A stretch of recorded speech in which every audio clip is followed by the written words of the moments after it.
Muy buenas noches, estimados estudiantes. Sean todos bienvenidos a la clase de Metodología de la Investigación Científica 1, tal y como se los anuncié la semana anterior.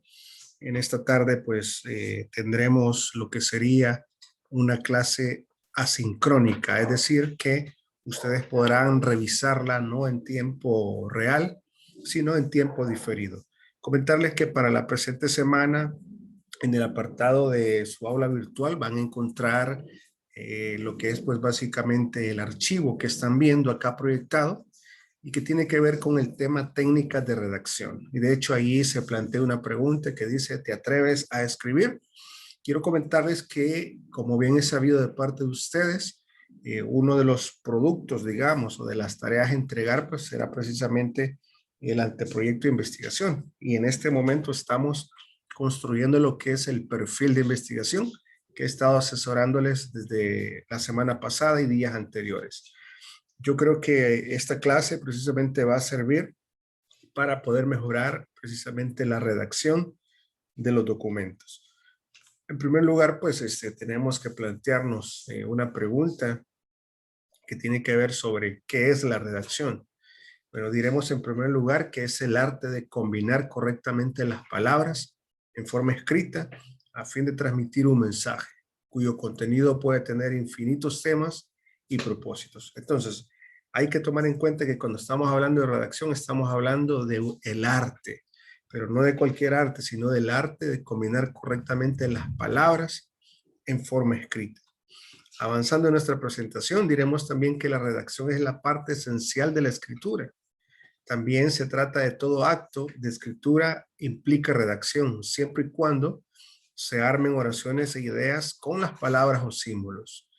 El acto de poner en orden las ideas es los pensamientos, las sensaciones o experiencias de una persona. Estas son algunas, digamos, definiciones sobre lo que es la redacción. Pero no queda hasta ahí, porque también diremos que la redacción no es simplemente escribir, es pensar. Eh, yo les quisiera plantear, ¿verdad? La pregunta, cuando vamos a plasmar una idea, ¿primero la escribimos o más bien primero pensamos en esa idea? Definitivamente, pues primero pensamos en la idea y posteriormente la escribimos. Ahora, ¿cómo plasmar en palabras coherentes lo que se piensa? ¿Cómo organizarlas? ¿Cómo asociarlas? ¿Cómo redactarlas de forma lógica? Y cómo precisamente la redacción exige reflexionar y exige corregir, si es necesario, una idea en cuanto a cómo ha sido redactada. También quiero comentarles que la redacción tiene varias etapas. La primera de ellas es la planificación. Esta corresponde a la generación y selección de ideas. Por ejemplo, determinar el tema a desarrollar, recopilar información acerca de este tema, organizar esta información. De hecho, si esta diapositiva la comparamos con el ejercicio de construir el perfil de investigación que ustedes están desarrollando, se van a dar cuenta que están en esta etapa, en la etapa de planificación, donde están determinando un tema tentativo, donde están recopilando información acerca de ese tema y luego de recopilar la información, pues la van a organizar. Entonces, hay que hacernos las siguientes preguntas. ¿De qué documento se trata? ¿Qué es lo que escribo? ¿A quién va dirigido? ¿Cuál es el tema sobre el cual estoy redactando? ¿Para qué lo estoy haciendo? ¿Y cómo lo estoy haciendo? Estas preguntas son importantes plantearse en esta etapa de planificación. Luego viene una segunda etapa que se llama la textualización, que tiene que ver con poner por escrito lo que se ha previsto en el plan. Lo que se ha pensado se traduce en información lingüística y esto implica tomar una serie de decisiones sobre la ortografía, la sintaxis y la estructura del escrito. En esta parte de textualización pasamos de pensar en las ideas a comenzar a escribirlas, a textualizarlas. La siguiente etapa es la revisión y esta pues es orientada a mejorar el resultado de la textualización. Se cumplen tareas como la lectura atenta y la comparativa de lo escrito para detectar casos de incoherencia, vacíos u otros aspectos que necesiten mejoramiento. La verdad es que siempre es importante poder revisar lo que hemos escrito. De hecho, habrán varias formas para, digamos, de alguna manera, pasarle filtro a lo que hemos escrito. Por ejemplo, yo recomiendo que si alguno de ustedes escribe algunas ideas relacionadas al perfil de investigación o a la investigación propiamente dicha, otro de ustedes tendrá que leer el documento con la finalidad de encontrar algunas inconsistencias. Es decir, no se trata de señalar y de criticar al trabajo, sino más bien de identificar aspectos que no están correctos para fortalecer este documento al ser corregido. Otra estrategia que en mi experiencia personal funciona es que de pronto pues yo escribo algunas ideas o he escrito algunas ideas, luego pues abandono ese documento por 5 o 7 días y luego lo vuelvo a leer. Después que tengo muchos días de no estar vinculado, relacionándome con ese documento y lo vuelvo a revisar, me doy cuenta que este documento tiene mejoras, tiene aspectos en los cuales se puede mejorar. Mientras que si lo estamos leyendo de forma constante, no somos capaces de identificar los errores que puedan estar presentes en el documento. Ahora, existen lo que se conoce como características textuales. Cuando estamos hablando de las características textuales, la primera de ellas es la coherencia. Está dada por las relaciones lógicas que existen dentro de la frase y entre la secuencia de frases del texto. La coherencia es la propiedad que hace que un texto se interprete como una unidad de información que puede ser percibida de una forma clara y precisa por el receptor. Esto es la coherencia. Luego existe la cohesión, que es el mecanismo que permite ligar una oración, un párrafo con otra u otro del texto. Es la cualidad que le da carácter retrospectivo a un texto. Es necesario unir unas ideas con otras. Para ello usamos palabras o frases que sirven para unir partes del texto, por lo cual se llaman conectores.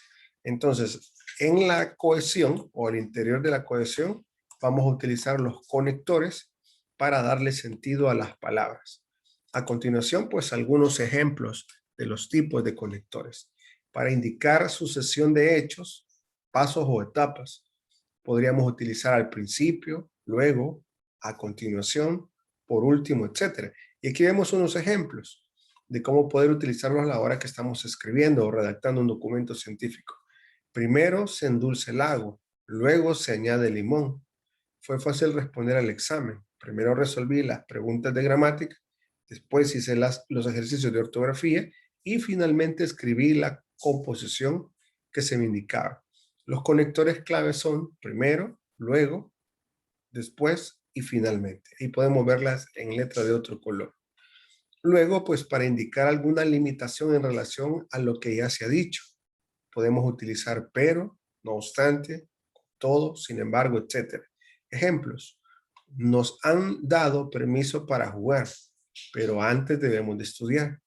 Conseguí trabajo y me pagarán bien. Sin embargo, el contrato termina en 2 meses. Ahora, para indicar lo que se va a decir es un resumen de lo ya dicho, podemos utilizar las siguientes frases conectoras. En resumen, en otras palabras, en suma, etcétera. Ejemplo, compraremos lana por mayor y encargaremos a diversos talleres que confeccionen chumpas. Nos encargaremos de buscar compradores en otros países y nos encargaremos de las ventas. En resumen, seremos fabricantes y exportadores. Pueden ver entonces que el conector es en resumen para de alguna manera concluir o sintetizar todas las palabras previas. Para indicar consecuencia, se utilizan por lo tanto, en consecuencia, dado que, luego, por consiguiente, a causa de, debido a, etcétera. Ejemplo, me levanté muy temprano puesto que tengo que bañarme. Francis tiene buenas notas debido a su estudio permanente. Para indicar continuidad, pues bien, ahora bien, además, por otra parte, etcétera. Los ejemplos para este caso son: la infección ha sido superada. Además, no tiene usted molestias como dolor o fiebre. Por otra parte, ha recuperado su peso y tiene mejor semblante.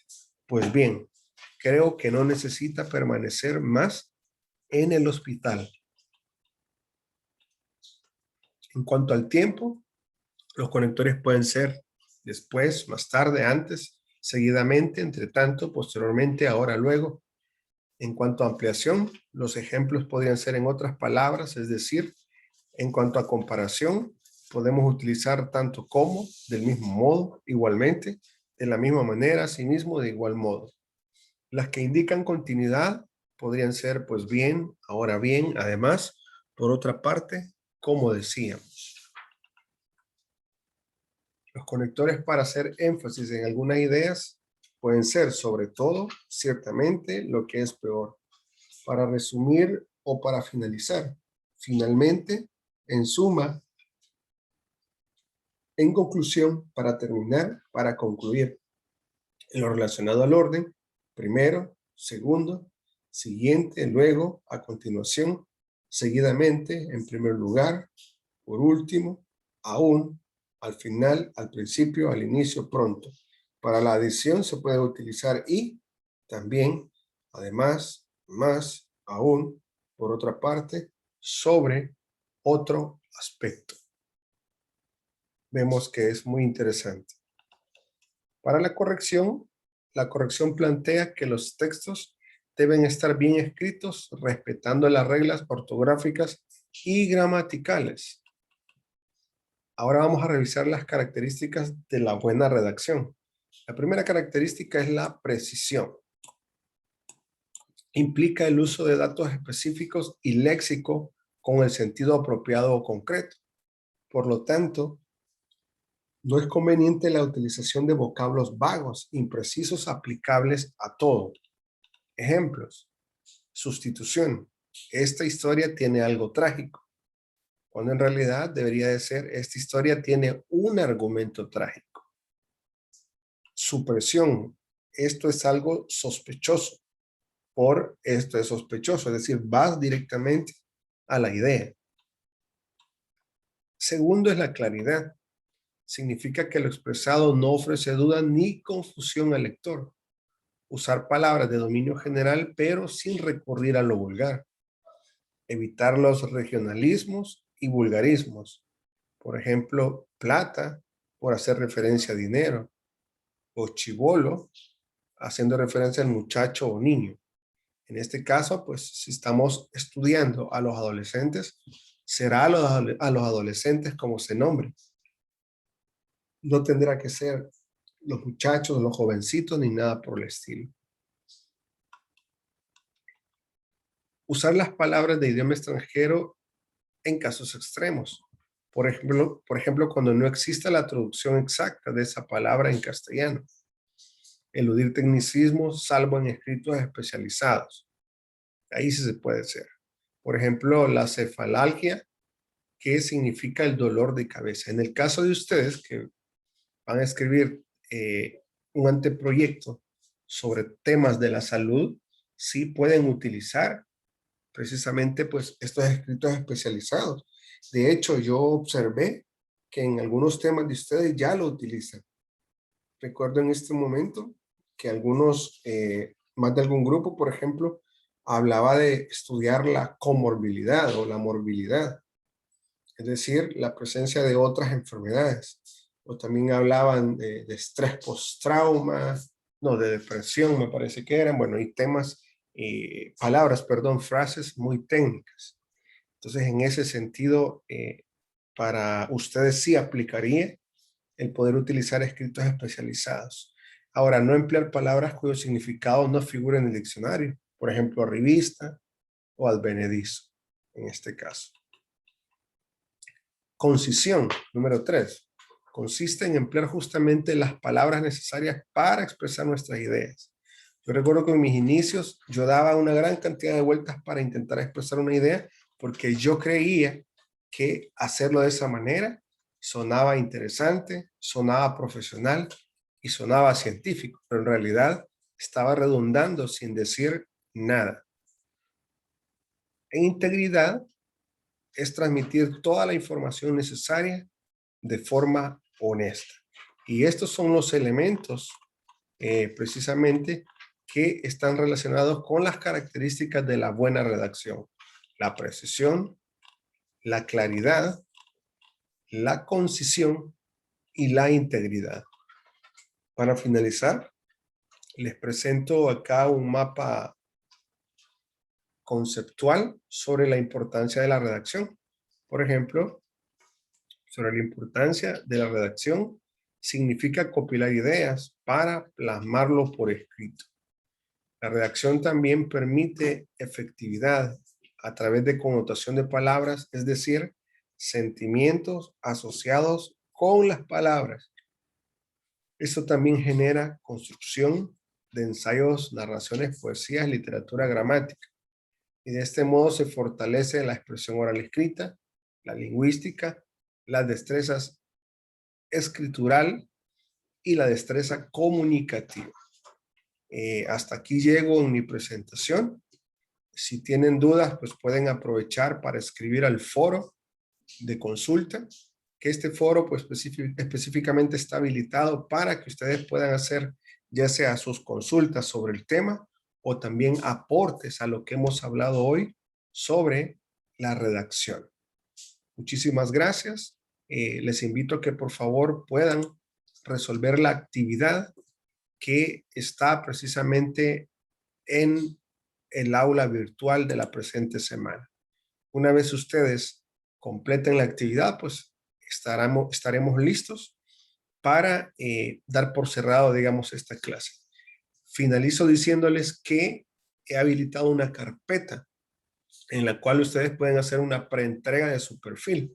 Dijimos que a más tardar el miércoles podrían hacer esta preentrega, en donde yo voy a revisar, hacer observaciones para que luego ustedes las puedan corregir y finalmente el viernes hacer la entrega oficial de su perfil de investigación, donde ahí yo ya lo estaría calificando. En la preentrega todavía no asignaré notas, sino observaciones para mejorar el documento, pero en la entrega final del perfil sí yo estaría consignando alguna nota. Recuerden también que solamente un miembro del equipo va a subir el perfil de investigación. Eso sí, cada representante del grupo tiene la obligación de que todos los miembros del equipo investigador puedan tener una copia precisamente de ese perfil de investigación que van a subir al campo virtual. Estaré pendiente en el foro de sus consultas o de sus aportes. Pasen buen día.